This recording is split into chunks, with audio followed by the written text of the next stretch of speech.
Ah bonjour, on est finalement en train de ramasser nos carottes. Je vous montre ça.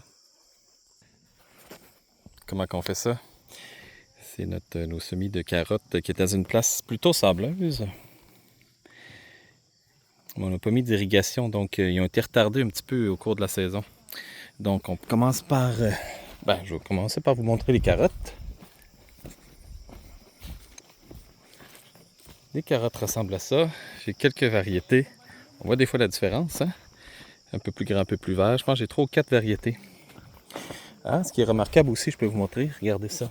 Ça, c'est les carottes dans le sable. Ils sont capables d'ouvrir le sol. On voit carrément le sol s'ouvrir.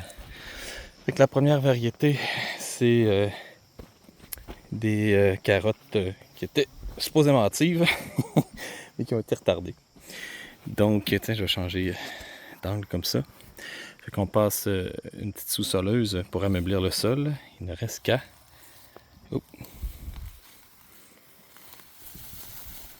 venir sortir les carottes. Oups.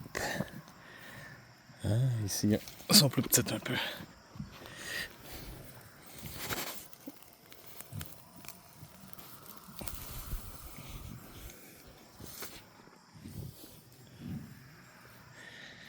Une rangée.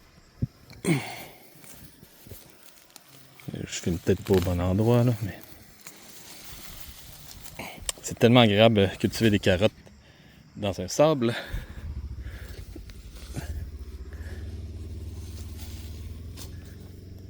Hop. Donc, j'ai pas beaucoup d'efforts à faire. Hein. Dans de la terre plus lourde, ce serait plus compliqué. Je viens prendre une poignée. On laisse tomber la terre. On met cela. Donc, nous, la cueillette n'est pas mécanisée. On le fait à la main. Ben, mécanisé, semi-mécanisé, vu qu'on ameublit le sol comme ça. Et voilà. Donc, ça ressemble à ça. Donc, je vais mettre des carottes avant dans les paniers. Et ça, c'est une nouvelle parcelle que je connaissais un peu moins. Et puis, ça a donné peut-être qu'un petit peu moins de matière organique aussi, vu que c'est un champ nouvellement qu'on commence, qui était une vieille prairie de plusieurs années. Et puis, ça l'a moins bien retenu l'eau. En tout cas, ils ont souffert plus des canicules qu'on a eues. Tiens, je vous montre d'autres sortes de carottes. Je ne sais pas si vous voyez le petit feuillage là-bas. Si le feuillage est beaucoup plus développé.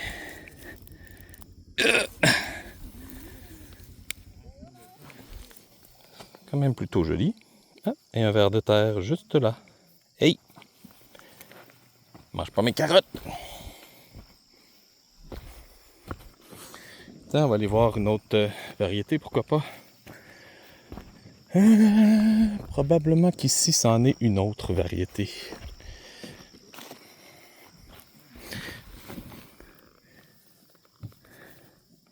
Qui devrait être un peu moins hâtive.